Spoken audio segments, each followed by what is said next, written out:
নমস্কার বন্ধুরা, সকলকে স্বাগত জানিয়ে আজ শুরু করছি আজকের রান্নাবান্না।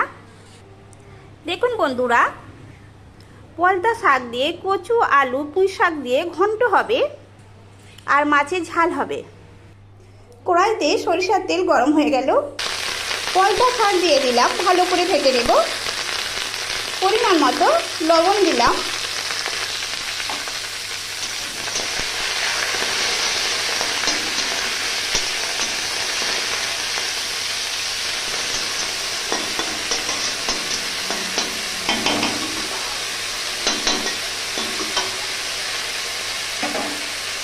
এইভাবে ভালো করে ভেজে নিতে হবে।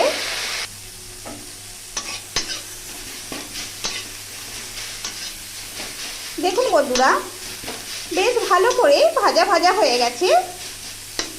আমি পাত্রে রেখে দেব।